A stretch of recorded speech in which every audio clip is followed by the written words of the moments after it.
Shalom, everyone. This is MOREH, your Hoshua, and I'm just doing this impromptu video for a post that I was tagged on Facebook. And as I mentioned some time ago, that I would be periodically responding to posts in this manner. So I pray that Aki not shun Yisrael does not mind me doing it this way rather than typing over and over and over again. And the subject of the post has to do with a video that was made by Aki J. Zebulon Yisrael. And I did see this video some time ago. I think maybe when he first put it out, I saw it. And I was kind of shocked because I did not realize that the Aki was messianic, if you will. And I think the title of his video is Video to the So-Called Torah Only Israelites, Hebrew Israelites. And I let me just make it clear now. Please excuse the lighting and all that. This is, like I said, it's very impromptu. I'm not Torah only. I don't use those terms. I am a child of Yisrael, more than likely out of the tribe of Zebulon or Issachar. I'm still working on that one. But I want to deal with this issue of Deuteronomy 18. And one of the things that is a problem with the interpretation of Deuteronomy 18 is that many Messianics / Christians do not read it in context. There is always a context to the scriptures, and this lighting is killing me, but we're gonna have to go through it. Many of the scriptures that people try to use to say, oh, this is talking about the New Testament Messiah Yeshua, this is talking about Yeshua, this is talking about Yeshua, is not being read in the context that it is. Okay, people say, that I will raise up for them a prophet like you out of the midst of their brothers, and I shall put my words in his mouth, and he shall speak to them all that I commanded. And they take that out and they say, oh, this is Yeshua. However, there's a context to this, and we see the context when we go to verse 9 in Deuteronomy, or Devarim, chapter 18, verse 9, where it says, when you come into the land which Yahweh your Elohim is giving you, do not learn to do according to the abominations of those Gentiles. So what is the context? The context is, and we see, especially in the book of Deuteronomy, we see this phrase a lot. When you come into the land, when you come into the land. Why? Because at the time that these events in Deuteronomy began to take place and these words were being spoken, Yisrael was about to come into the land that Yah had promised to them. So that's why you will see that phrase being said. So he says, when you come into the land of Yahweh your Elohim is giving you, do not learn to do according to the abominations of those Gentiles. Let no one be found among you who makes his son or his daughters pass through the fire, or one who practices divination, or a user of magic, or one who interprets omens, or a sorcerer, or one who conjures spells, or a medium, or a spiritualist, or one who calls up the dead. Verse 12. For whosoever does these are an abomination to Yah, and because of these abominations, Yah your Elohim drives them out from before you. So when the children of Israel get into the land, this is the context, and these are the instructions. When you get into the land, do not do or learn the abominations of the people. And for those who do, and for those who are there, this is the reason why he's driving them out from before you, because he does not want you to go into the land and practice the very things that they are practicing. Verse 13, be perfect before Yah. When you get into the land. Again, that's the context.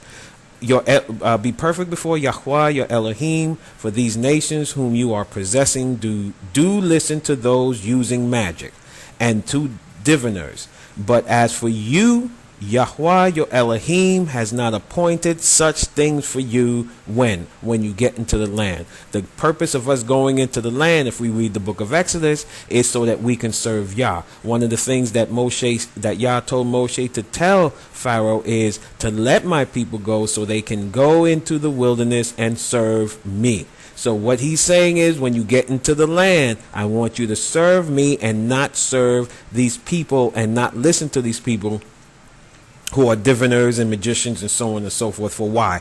Because Yah, your Elohim, has not appointed such for you. Verse 15, Yahweh, your Elohim, shall raise up for you a prophet like me from, this is Moshe talking now, Yahweh, your Elohim, shall raise up for you a prophet like me from the midst from your brothers.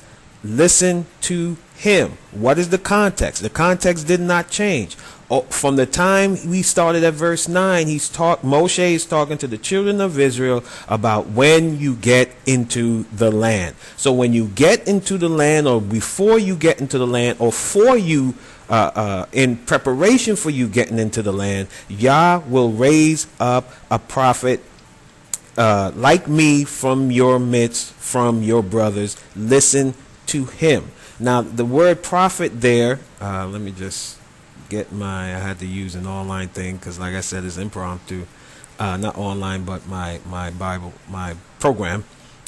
In that verse where it says, I shall raise you up a prophet, that word is Nabi, Navi, some say Navi, but Nabi, Nabiy. That's the Hebrew spelling according to this. And it says that a Nabi is a spokesman, a speaker, a prophet. Now, we today consider, because of how we have grown up, because of the things that we have been exposed to, we look at a prophet as someone who only tells the future. Okay, who only tells the future. But here, the word that is being used, it means a spokesman, a speaker, someone who speaks on behalf of someone else, someone who proclaims something. It doesn't mean necessarily a person who prophesies or tells the future. And that's where our mistake is. So he said he's going to raise up a prophet like me from your midst, from your brothers. Listen to him. Verse 16, according to all you asked of Yahweh your Elohim in Horeb in the day of your assembly, saying, let us not hear again the voice of Yah your Elohim, nor let me see this great fire anymore, lest I die. This is Numbers chapter 20. The bottom line, the background story to that is when Yah was speaking to Moshe, and they saw all this fiery stuff and heard all the thunder, and they said, we don't want to speak to Yah. Let Yah speak through his spokesman. Yes, let Yah speak through his prophet Moshe. Let Yah speak through him. Let him speak to us, and we will be happy and satisfied. So he is saying he's going to send a prophet to you like me, who hears from Yah, who Yah speaks to, just like you asked in the day in Horeb, in the day of the assembly, saying, let me not hear again the voice of Yahweh your Elohim. Context, verse 17, and Yah said to me, what they have spoken is good. I shall raise up for them a prophet like you out of the midst of their brothers, and I shall put words in his mouth, and he shall speak to them all that I commanded him. Now, we have to understand, what is the purpose of Yah saying to Moshe, I'm going to raise up a prophet like you in the midst of your brothers at the time that you're going into the land? The reason is, if we read Exodus chapter 20, I'm going to try to go real quick. Exodus chapter 20, verse 18. And it says, wait a minute. I'm sorry, I'm in the wrong book. Shema. All right. Exodus chapter 20, verse 18. Okay, he says, it reads, and this is this is in the time of Moab. And all the people saw the thunders, the lightning flashes, the sound of the ram's horn, and the mountain smoking, and the people saw it, and they trembled and stood at a distance, and said to Moshe, you speak with us, and let we hear. And You speak to us, and we hear. But let not Elohim speak with us, lest we die. And Moshe said to the people, do not fear, for Elohim has come to prove you, and in order that his fear be before you, so you do not sin. So the people stood at a distance, but Moshe drew near the thick darkness where Elohim said, and so on and so on and so forth. So here is the time when at Horeb, when they heard all of these things, as it says in verse 18, and they said, we don't want to hear the voice of Yah. So this is what is being referred to here in Deuteronomy chapter 18. So now let's go to Numbers 20. Numbers chapter 20. Numbers chapter 20, verse 11. Okay? Verse 11. 20, verse 11. I'm sorry, I'm in the wrong book again. I'll try to go so fast. Numbers chapter 20. I don't want this to turn into an hour, then try to upload it to Facebook. Alright, so Numbers chapter 20, verse 11. Verse 8. Take the rod and assemble the congregation, you and your brother Aharon, and you shall speak to the rock before their eyes, and it shall give its water. And you shall bring water to them out of the rock, and give drink to the congregation and their livestock. And Moshe took the rod from before Yah as he commanded him. And Moshe and Aharon assembled the assembly before the rock, and he said to them, hear now, you rebels, shall we bring water for you out of this rock? Then Moshe lifted his hand and struck the rock twice with the rod, and much water came out, and the congregation and their livestock drank. But Yahweh spoke to Moshe and to Aharon, because you did not believe me to set me apart in the eyes of the children of Israel. Therefore you do not bring this assembly into the land which I given thee. So here is the reason why Yah would say at the point in time where they about to go into the land, because Deuteronomy is the last book that was written about the history of Israel in the wilderness. This is near the time when they're going into the land. And the reason why Yah said he was going to raise up a prophet like Moshe, number one, was because that when they were going to go into the land, they would need a leader. And because of the fact, as we read in Exodus, that they did not want to speak to Yah or hear from Yah himself, they needed somebody to speak for them. That is why Yah said that he would raise up a prophet like you in the midst of your brothers. I shall put my words in his mouth, and he shall speak to them all that I commanded. Let's go to Yehoshua, and I think I'm going to stop there because I was going to go more, but Yehoshua, let's go to chapter 1. Just deal with chapter 1. Yehoshua chapter 1, verse 5. Speaking to Yehoshua, in fact, let's start at verse 1. And it came to be after the death of Moshe, the servant of Yah, that Yah spoke to Yehoshua, son of Nun, the assistant of Moshe, saying, Moshe, my servant, is dead, so now arise, pass over this Jordan, you and all this people, to the land which I am given to them, to the children of Israel. Every place on which the sole of your foot treads, I have given you, as I spoke to Moshe, from the wilderness and this Lebanon, even as far as the great river, the river Euphrates, all of the land of the Hittites, and the great sea, toward the going down of the sun is your border. Remember, we read in Deuteronomy 18 that they're not to what? Take on the rituals, the practices of the peoples in this land, in these lands that Yah is giving them. So again, when they get into the land, verse 5, he's speaking to Yehoshua. No man is going to stand before you all the days of your life. As I was with Moshe, so I am with you. I do not fail you, nor forsake you. He also says, be strong and courageous, for you are to let this people inherit the land which I swore to you. Only be strong and very courageous, to guard to do according to all the Torah which Moshe my servant commanded you. Do not turn from it right or left, so that you act wisely wherever you go. Do not let this book of the Torah depart from your mouth, but you shall meditate on it day and night, so that you guard to do according to all that is written in it. For then you shall make your way prosperous and act wisely. I could go all into that, but those that are in my class know what all that means. Have I not commanded you? Be strong and courageous. Do not be afraid. Do not be discouraged, for your Elohim is with you wherever you go. Then Yehoshua started speaking to the officers, those that would be the men of war, those that would be in leadership position, and he began to speak to them. Verse 12, he says, and Yehoshua spoke to the Reubenites and the Gadites and to half the tribe of Manasseh, right? He speaks and he's talking. He says,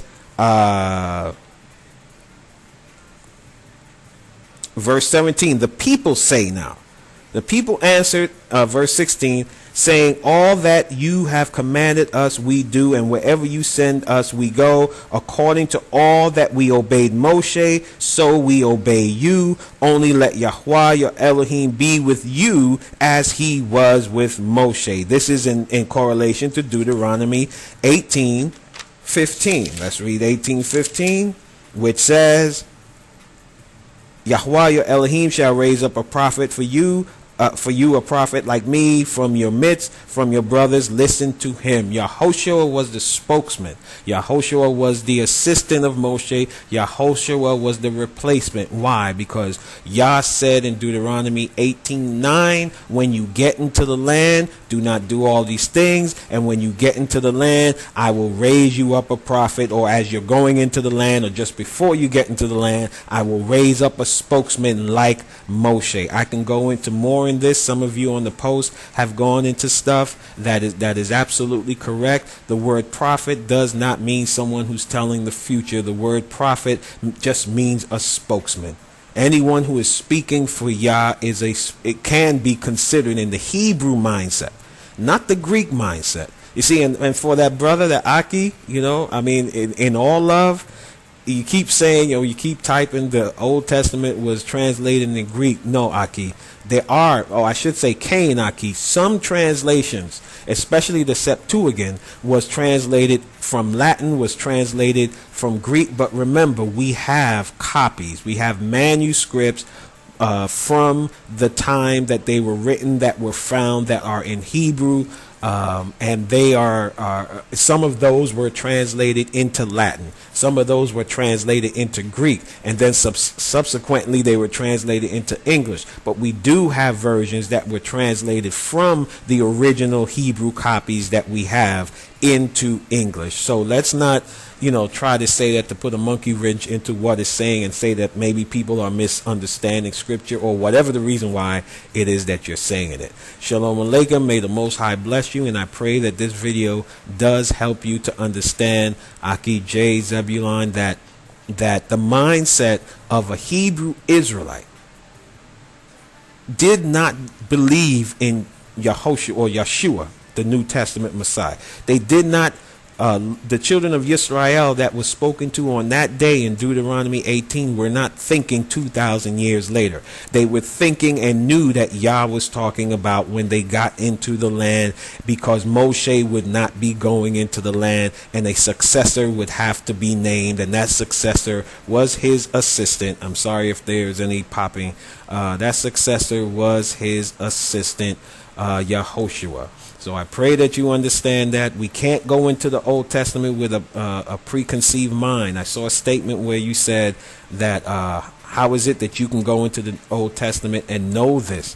Well, you had to have had a preconceived notion that Yeshua was the one being spoken to. You had to have. You could not have just come. No one that would read that without knowing anything about Jesus, anything about Yeshua, anything about the doctrine of Jesus coming to die for the world, if you had no concept of that at all, you would not read that and think of a prophet or someone 2,000-3,000 years later. So I say all of this to you all in love. I pray that this blesses you, and may the Most High, I'm rushing. I'm sorry. May the Most High bless you and keep you in His wisdom to understand His word in the Hebraic mindset that our forefathers had. Shalom Aleichem.